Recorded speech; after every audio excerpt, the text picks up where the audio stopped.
ആകാശവാണി. നമസ്കാരം. വാർത്തകൾ വായിക്കുന്നത് ക്രിസ്റ്റി എബ്രഹാം.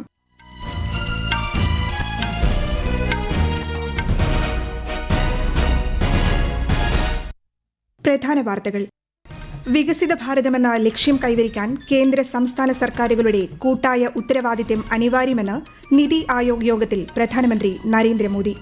കോഴിക്കോട് മെഡിക്കൽ കോളേജിൽ ചികിത്സയിലുള്ള രാമനാട്ടുകര സ്വദേശിക്ക് നിപ്പ സ്ഥിരീകരിച്ചു. രോഗിയുടെ സമ്പർക്ക പട്ടികയിലുള്ളത് 77 പേർ. നിലവിൽ ആർക്കും രോഗലക്ഷണങ്ങളില്ല. ഒമാൻ തീരത്ത് വാണിജ്യ കപ്പലിന് നേരെയുണ്ടായ ആക്രമണത്തിൽ 3 ഇന്ത്യൻ നാവികർ കൊല്ലപ്പെട്ട സംഭവത്തെ അപലപിച്ച് ഇന്ത്യ. മൃതദേഹങ്ങൾ നാട്ടിലെത്തിക്കുന്നതിന് അടിയന്തര ക്രമീകരണം ഒരുക്കുമെന്ന് കേന്ദ്ര സർക്കാർ. പശ്ചിമേഷ്യൻ മേഖലയിൽ സംഘർഷം അതിരൂക്ഷം. ആക്രമണങ്ങൾ തുടർന്ന് അമേരിക്കയും ഇറാനും. പ്രധാനമന്ത്രി നരേന്ദ്രമോദിയുടെ ഫ്രാൻസ് സ്ലൊവാക്യ സന്ദർശനം ഈ മാസം 14-ന് ആരംഭിക്കും. ഫിഫ ലോകകപ്പ് ഫുട്ബോളിന് ഇനി മണിക്കൂറുകൾ മാത്രം. ആഘോഷലഹരിയിൽ കായിക ലോകം. വാർത്തകൾ വിശദമായി. ആഗോള അനിശ്ചിതത്വത്തിനും അസ്ഥിരതയ്ക്കുമിടയിൽ ഇന്ത്യ ആത്മവിശ്വാസത്തോടെ മുന്നേറുകയാണെന്ന് പ്രധാനമന്ത്രി നരേന്ദ്രമോദി. നിതി ആയോഗിന്റെ 11ാമത് ഭരണസമിതി യോഗത്തിന് ന്യൂഡൽഹിയിൽ അധ്യക്ഷത വഹിക്കുകയായിരുന്നു അദ്ദേഹം. വികസിത ഭാരതമെന്ന ലക്ഷ്യം കൈവരിക്കാൻ കേന്ദ്ര സംസ്ഥാന സർക്കാരുകളുടെ കൂട്ടായ ഉത്തരവാദിത്തം ആവശ്യമാണെന്നും പ്രധാനമന്ത്രി പറഞ്ഞു. സ്ത്രീകൾ നയിക്കുന്ന വികസനമാണ് വികസിത ഭാരതത്തിനായുള്ള യാത്രയിൽ സുപ്രധാനമെന്നും അദ്ദേഹം വ്യക്തമാക്കി. കോഴിക്കോട് മെഡിക്കൽ കോളേജിൽ ചികിത്സയിലുള്ള രാമനാട്ടുകര സ്വദേശിയായ 43-കാരന് നിപ്പ സ്ഥിരീകരിച്ചു. രോഗിയുടെ സമ്പർക്ക പട്ടികയിൽ 77 പേരാണുള്ളത്. പട്ടികയിലുള്ളവർക്ക് നിലവിൽ രോഗലക്ഷണങ്ങൾ റിപ്പോർട്ട് ചെയ്തിട്ടില്ലെന്ന് ആരോഗ്യമന്ത്രി കെ മുരളീധരൻ തിരുവനന്തപുരത്ത് വാർത്താ സമ്മേളനത്തിൽ പറഞ്ഞു. രോഗിയുടെ റൂട്ട് മാപ്പ് ആരോഗ്യവകുപ്പ് തയ്യാറാക്കി. കോഴിക്കോട് പ്രത്യേക കൺട്രോൾ റൂമും സജ്ജീകരിച്ചു. രാമനാട്ടുകര സ്വദേശിക്കാണ് നിപ സ്ഥിരീകരിച്ചിട്ടുള്ളത്. അദ്ദേഹത്തിന്റെ സമ്പർക്ക പട്ടികയിൽ നിലവിൽ 77 പേരാണുള്ളത്. ഫീൽഡ് തലത്തിലുള്ള പ്രതിരോധ പ്രവർത്തനങ്ങൾ ആരംഭിച്ചു. ഇപ്പോൾ കണ്ടെയ്ൻമെന്റ് സോൺ ആക്കേണ്ട ഒരു സാഹചര്യം ഇപ്പോഴില്ല. ജനങ്ങളുടെ സംശയ നിവാരണത്തിന് ജില്ലാ മെഡിക്കൽ ഓഫീസിൽ ഒരു കൺട്രോൾ റൂം ആരംഭിച്ചിട്ടുണ്ട്. അതിന്റെ നമ്പറുണ്ട് 049523739001, മൊബൈൽ 9072007767. തിരുവനന്തപുരത്ത് ഷിഗല്ല സ്ഥിരീകരിച്ചവരുടെ എണ്ണം 6 ആയി. വയനാട്ടിൽ 9 കുട്ടികൾക്കും കൊല്ലത്ത് 2 പേർക്കും കോഴിക്കോട് 3 പേർക്കുമാണ് രോഗബാധ. ഷിഗല്ല വ്യാപനത്തെക്കുറിച്ച് ആശങ്കപ്പെടേണ്ട സാഹചര്യം സംസ്ഥാനത്തില്ലെന്ന് ആരോഗ്യമന്ത്രി കെ മുരളീധരൻ പറഞ്ഞു. ഒമാൻ തീരത്ത് സെറ്റുബെല്ലോ എന്ന വാണിജ്യ കപ്പലിന് നേരെയുണ്ടായ ആക്രമണത്തിൽ 3 ഇന്ത്യക്കാർ കൊല്ലപ്പെട്ട സംഭവത്തെ ശക്തമായി അപലപിച്ച് ഇന്ത്യ. US നയതന്ത്ര ഉദ്യോഗസ്ഥനെ വിളിച്ചുവരുത്തി സർക്കാർ പ്രതിഷേധം അറിയിച്ചതായി ന്യൂഡൽഹിയിൽ അന്തർമന്ത്രാലയ യോഗത്തിനു ശേഷം വിദേശകാര്യ വക്താവ് രൺധീർ ജയ്സ്വാൾ മാധ്യമങ്ങളോട് പറഞ്ഞു. മേഖലയിലെ കപ്പലുകൾക്ക് നേരെയുള്ള ആക്രമണങ്ങൾ ഉടനടി അവസാനിപ്പിക്കണമെന്നും അദ്ദേഹം ആവശ്യപ്പെട്ടു.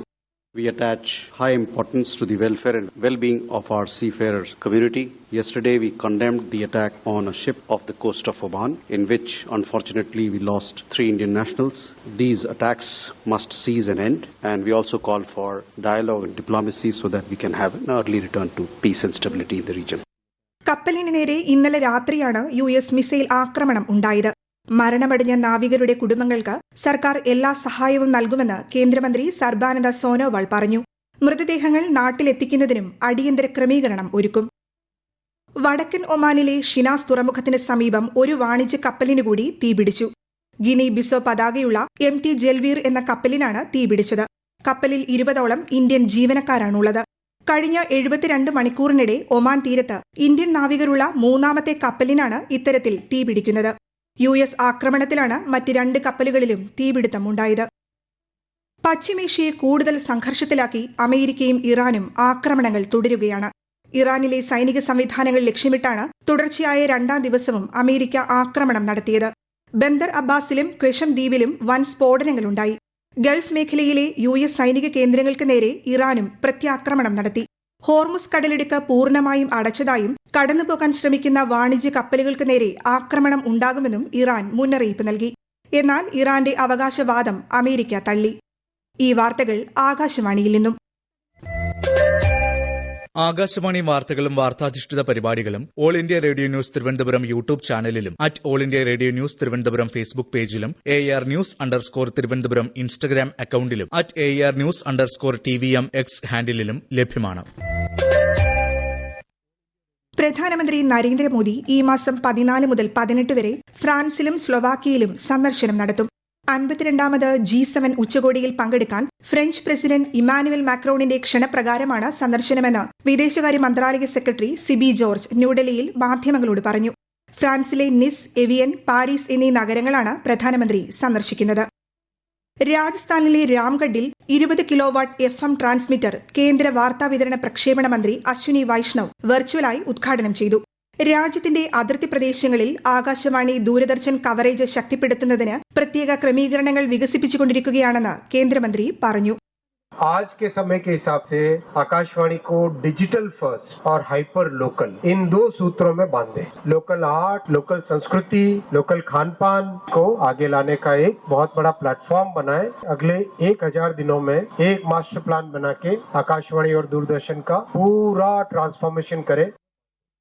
2027 സെൻസസിന്റെ ഭാഗമായ സെൽഫ് എന്യൂമറേഷൻ സൌകര്യം സംസ്ഥാനത്ത് ഈ മാസം 16 മുതൽ 30 വരെ ലഭ്യമാകും. ജൂലൈ 1 മുതൽ 30 വരെയാണ് സെൻസസിന്റെ ഒന്നാം ഘട്ടം. എറണാകുളം ജില്ലയിൽ വിവരശേഖരണത്തിന് 6538 എന്യൂമറേറ്റർമാരെ ചുമതലപ്പെടുത്തി. കൂടുതൽ വിവരങ്ങളുമായി ആകാശവാണി എറണാകുളം ജില്ലാ പ്രതിനിധി പി നഹീമ. സെൻസസുമായി ബന്ധപ്പെട്ട് എന്യൂമറേറ്റർമാർക്കും സൂപ്പർവൈസർമാർക്കുമുള്ള പരിശീലനം ജില്ലയിൽ പുരോഗമിക്കുകയാണ്. ഗ്രാമീണ മേഖലകളിൽ 7ഉം കൊച്ചിൻ കോർപ്പറേഷൻ പരിധിയിൽ 3ഉം ഉൾപ്പെടെ 23 മേഖലകളായി തിരിച്ചാണ് ജില്ലയിൽ സെൻസസ് പ്രവർത്തനങ്ങൾ നടക്കുകയെന്ന് ജില്ലാ പ്രിൻസിപ്പൽ സെൻസസ് ഓഫീസറായ ജില്ലാ കളക്ടർ ജി പ്രിയങ്ക അറിയിച്ചു. സെൻസസിലേക്ക് കൃത്യമായ വിവരങ്ങൾ കൈമാറണമെന്നും ജില്ലാ കളക്ടർ പറഞ്ഞു. ഒരു എന്യൂമറേറ്റർക്ക് 150 മുതൽ 200 വീടുകളുടെ വിവരങ്ങളാണ് ശേഖരിക്കേണ്ടി വരിക. കുടുംബങ്ങളെയും ഭാവി തലമുറയെ രൂപപ്പെടുത്തുന്നതിൽ വീട്ടമ്മമാർ വഹിക്കുന്ന പങ്ക് കണക്കിലെടുത്ത് അവരെ രാഷ്ട്ര നിർമ്മാതാക്കളായി അംഗീകരിക്കണമെന്ന് സുപ്രീം കോടതി. വേതനമില്ലാതെ ജോലി ചെയ്യുന്ന വീട്ടമ്മമാർക്ക് പ്രതിമാസം 30,000 രൂപയെങ്കിലും ലഭിക്കണമെന്നും ആക്സിഡന്റ് ക്ലെയിമുമായി ബന്ധപ്പെട്ട അപ്പീലിലെ വാദത്തിനിടെ സുപ്രീം കോടതി നിരീക്ഷിച്ചു. 29 കേന്ദ്ര തൊഴിൽ നിയമങ്ങളെ 4 തൊഴിൽ കോഡുകളായി ഏകീകരിച്ചതിലൂടെ രാജ്യത്തെ തൊഴിൽ മേഖലയിൽ ദീർഘതല സ്പർശിയായ പരിഷ്കാരങ്ങൾ നടപ്പാക്കിയതായി കേന്ദ്ര തൊഴിൽ മന്ത്രി ശോഭ കരന്ദലജെ. സ്വിറ്റ്സർലൻഡിലെ ജനീവയിൽ അന്താരാഷ്ട്ര തൊഴിൽ സമ്മേളനത്തിന്റെ പ്ലീനറി സെഷനിൽ സംസാരിക്കുകയായിരുന്നു മന്ത്രി. കായിക ലോകം ആവേശത്തോടെ കാത്തിരിക്കുന്ന ഫിഫ ലോകകപ്പ് ഫുട്ബോളിന് ഇനി മണിക്കൂറുകൾ മാത്രം. 48 ടീമുകൾ പങ്കെടുക്കുന്ന ടൂർണമെന്റിന് അമേരിക്കയും മെക്സിക്കോയും കാനഡയും സംയുക്തമായാണ് ആതിഥേയത്വം വഹിക്കുന്നത്. ഇന്ത്യൻ സമയം രാത്രി 10:30-നാണ് ഉദ്ഘാടന ചടങ്ങ് ആരംഭിക്കുക. മെക്സിക്കോയിലെ ചരിത്രപ്രസിദ്ധമായ എസ്റ്റാഡിയോ ആസ്റ്റക സ്റ്റേഡിയത്തിൽ രാത്രി 12:30-ന് ആരംഭിക്കുന്ന ആദ്യ മത്സരത്തിൽ ആതിഥേയരായ മെക്സിക്കോ ദക്ഷിണാഫ്രിക്കയെ നേരിടും. ICC വനിതാ T20 ക്രിക്കറ്റ് ലോകകപ്പ് 10ാം പതിപ്പിന് നാളെ തുടക്കം. ഉദ്ഘാടന മത്സരത്തിൽ ആതിഥേയരായ ഇംഗ്ലണ്ട് ശ്രീലങ്കയെ നേരിടും. അടുത്ത മാസം 5-നാണ് ഫൈനൽ. 12 ടീമുകൾ മത്സരിക്കുന്ന ടൂർണമെന്റിൽ ഹർമൻപ്രീത് കൌർ ഇന്ത്യൻ സംഘത്തെ നയിക്കും. കഴിഞ്ഞ 12 വർഷത്തിനിടെ NDA സർക്കാരിന്റെ ഭരണത്തിന് കീഴിൽ രാജ്യത്ത് ശ്രദ്ധേയമായ പരിവർത്തനമാണ് ഉണ്ടായിട്ടുള്ളത്. ഈ കാലയളവിൽ ദരിദ്രരുടെയും കർഷകരുടെയും സ്ത്രീകളുടെയും യുവാക്കളുടെയും ക്ഷേമത്തിനും ശാക്തീകരണത്തിനുമായി സർക്കാർ നിരവധി സംരംഭങ്ങൾ നടപ്പിലാക്കി. പ്രധാനമന്ത്രി ആവാസ് യോജന ഗ്രാമീൺ പ്രകാരം ഗ്രാമപ്രദേശങ്ങളിലെ സാമ്പത്തികമായി ദുർബലരായ കുടുംബങ്ങൾക്കായി 4 കോടിയിലധികം വീടുകൾ അനുവദിച്ചിട്ടുണ്ട്. 2026 പത്മ പുരസ്കാരങ്ങൾ 65 പേർക്ക് കൂടി രാഷ്ട്രപതി ദ്രൗപദി മുർമു സമ്മാനിക്കും. രാഷ്ട്രപതി ഭവനിൽ ഈ മാസം 23-ന് നടക്കുന്ന ചടങ്ങിലാണ് പുരസ്കാരം സമ്മാനിക്കുന്നത്. നടൻ മമ്മൂട്ടി പത്മഭൂഷൺ സ്വീകരിക്കും. പ്രധാന വാർത്തകൾ വീണ്ടും. വികസിത ഭാരതമെന്ന ലക്ഷ്യം കൈവരിക്കാൻ കേന്ദ്ര സംസ്ഥാന സർക്കാരുകളുടെ കൂട്ടായ ഉത്തരവാദിത്തം അനിവാര്യമാണെന്ന് നിതി ആയോഗ് യോഗത്തിൽ പ്രധാനമന്ത്രി നരേന്ദ്രമോദി. കോഴിക്കോട് മെഡിക്കൽ കോളേജിൽ ചികിത്സയിലുള്ള രാമനാട്ടുകര സ്വദേശിക്ക് നിപ്പ സ്ഥിരീകരിച്ചു. രോഗിയുടെ സമ്പർക്ക പട്ടികയിലുള്ളത് 77 പേർ. നിലവിൽ ആർക്കും രോഗലക്ഷണങ്ങളില്ല. ഒമാൻ തീരത്ത് വാണിജ്യ കപ്പലിന് നേരെയുണ്ടായ ആക്രമണത്തിൽ 3 ഇന്ത്യൻ നാവികർ കൊല്ലപ്പെട്ട സംഭവത്തെ അപലപിച്ച് ഇന്ത്യ. മൃതദേഹങ്ങൾ നാട്ടിലെത്തിക്കുന്നതിന് അടിയന്തര ക്രമീകരണം ഒരുക്കുമെന്ന് കേന്ദ്ര സർക്കാർ. പശ്ചിമേഷ്യൻ മേഖലയിൽ സംഘർഷം അതിരൂക്ഷം, ആക്രമണങ്ങൾ തുടർന്ന് അമേരിക്കയും ഇറാനും. പ്രധാനമന്ത്രി നരേന്ദ്രമോദിയുടെ ഫ്രാൻസ് സ്ലൊവാക്യ സന്ദർശനം ഈ മാസം 14-ന് ആരംഭിക്കും.